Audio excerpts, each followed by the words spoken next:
Atulinde Baïsi Alberic, Patrice Nkara Bissimo, Bissimo Yunda Guila, Soba Gracia, Michel Zanzou, Chavarabo Christophe.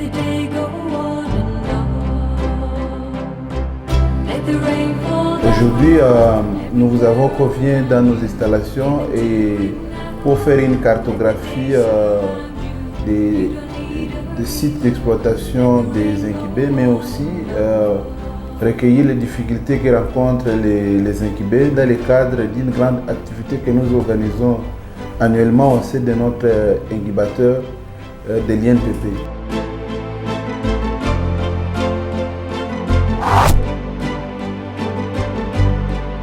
Vitatech a été créé pratiquement il y a 1 an et demi. Au démarrage, c'était un peu flou parce qu'on ne savait pas comptabiliser tout, mais on était aux environs de $1000. Bon, actuellement, nous sommes vraiment en train d'aller au-delà. Cette année, donc la moitié de cette année, nous sommes en train d'aller dans $1500 et je pense que l'autre moitié, ça va aller. Il y a presque 2 ans. Au démarrage, c'était une affaire de 15 000 comme ça, y compris le matériau, donc la construction et les bêtes que j'avais. Bing a été formalisé le 4 août 2020. Au démarrage, les chiffres d'affaires n'étaient pas vraiment grands. On parvenait à réaliser par an à peu près $2000 par an. Mais après l'incubateur, après avoir fait la formation à l'incubateur de l'INPP, aujourd'hui, nous commençons déjà à aller à plus de $15 000 par an. Au démarrage, le chiffre d'affaires était de $8 300 et actuellement nous sommes à $9 200. Et ce que nous avons réalisé comme chiffre d'affaires, ce n'est pas encore à nos attentes, mais nous sommes aux environs de $50 000. Et nous comptons réaliser plus à la fin de cette année. À l'époque, j'ai commencé avec $450. Aujourd'hui, je suis aux environs de $700. Oui, sérieusement, nous avons des problèmes, des difficultés. Les premiers problèmes que nous avons, c'est d'abord l'écosystème de production. Parce que nous sommes dans l'électronique, informatique. Quand nous produisons, on doit tout produire, tout de nos techniciens. Donc, on attend tout de nos techniciens. Tandis que dans d'autres pays, ils n'ont pas ce genre de problème. Il suffit que vous ayez les codes et puis vous allez acheter tous les composants ailleurs et tout. Donc, nous sommes obligés de tout produire ici. On n'a pas une entreprise avec laquelle nous pouvons sous-traiter pour que nous puissions produire aussi facilement. À part la peste porcine, il n'y a pas de difficulté. Peut-être que c'est le manque de financement seulement, puisque le projet était autofinancé. En tout cas, ça ne marchait pas comme il faut à cause de ça. Pour le moment, nous avions des difficultés concernant nos machines qui n'étaient pas vraiment modernisées, mais un problème que nous allons résoudre dans peu de temps. Et à part cela, l'espace où nous travaillons, parce que nous sommes dans les quartiers où il y a beaucoup de personnes, vous savez, dans la ville de Goma, pour les gens qui œuvrent dans les domaines de pain, il y a 2 fois qu'on travaille les matins et la journée. Alors lorsqu'on a travaillé la nuit, alors nous dérangeons les voisins. Et là, ça ne permet pas de bien travailler. Pas d'autres difficultés. Après avoir trouvé les moyens financiers.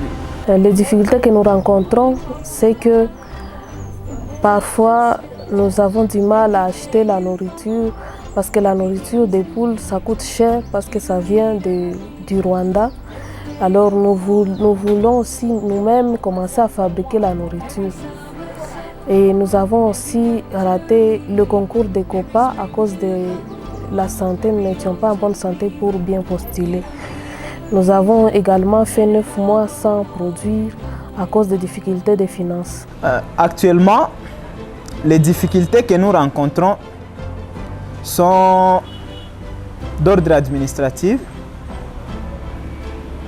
Donc en ce qui concerne la durée d'acquisition des documents administratifs de la part de l'État, elle est trop longue et ça ne nous permet pas d'avancer parce que nous aimerions étendre notre activité sur toute l'étendue de la République.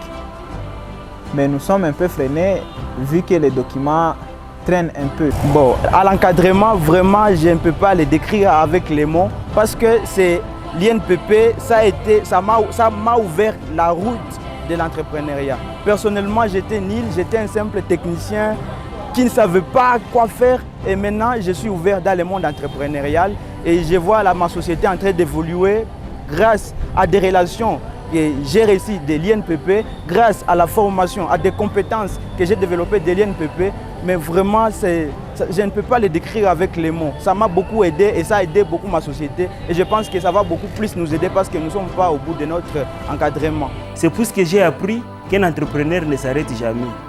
Lorsqu'on a lancé un projet, on doit toujours tenir à ce que ça puisse réussir.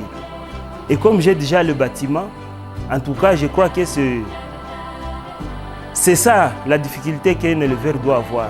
Partant de ces difficultés que nous sommes en train de rencontrer, ça nous permet exactement de penser à ce qu'on nous a appris au niveau de l'incubation.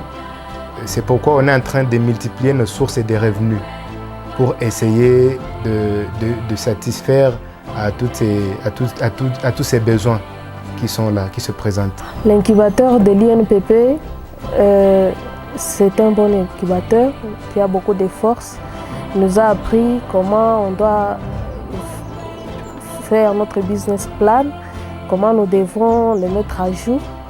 Mais il ne nous a pas dit par rapport aux taxes à payer dans toutes les entreprises où nous devons payer les taxes. Cette formation-là, elle nous était promise, mais elle n'a pas encore été faite. Et ça a vraiment amélioré notre façon de faire les choses parce que nous avons appris comment gérer une entreprise, comment faire son business plan et aussi comment faire un business model. Donc ça nous a beaucoup aidé.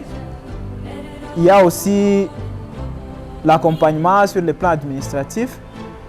Nous avons aussi appris qu'il ne faut jamais travailler en cachette, mais il faut être un citoyen modèle en payant ses taxes et impôts, donc pour contribuer au développement du pays. Bon, moi j'étais à l'incubateur de l'INPP. J'ai été bien formé là-bas. Il nous a accompagnés pour trouver les documents. Il nous a accompagnés comment on crée les comptes bancaires. On a créé là-bas, les agents de l'INPP nous ont accompagnés à guichet unique. On a trouvé beaucoup de documents là-bas qui nous aident à travailler sans difficulté, sans tracasserie. Bon, je suggère premièrement, parce que déjà la formation elle est bonne, je suggère qu'on puisse élargir notre incubateur, que nous soyons nombreux. Parce que quand nous sommes nombreux dans un incubateur, ça nous permet, donc ça crée une forme de compétitivité entre nous et ça nous permet notre développement. Je ne vois pas de grandes faiblesses, sauf que l'INPP devrait nous aider à trouver le financement, mais jusqu'à présent, il n'y a rien. Bon, jusque-là, vraiment, je n'ai pas encore vu une faiblesse parce que tout ce que j'ai appris là-bas m'a été bénéfique. Et d'ailleurs, je peux dire que je n'ai vu que de force parce que avant d'aller là, j'étais presque nul. Moi-même, je n'ai pas une formation en entrepreneuriat ou en économie. Je n'ai jamais fait de l'économie. Mais quand je suis arrivé là, je me suis facilement adapté. Et pour moi, je me dis qu'il n'y a pas de faiblesse, il n'y a que de force.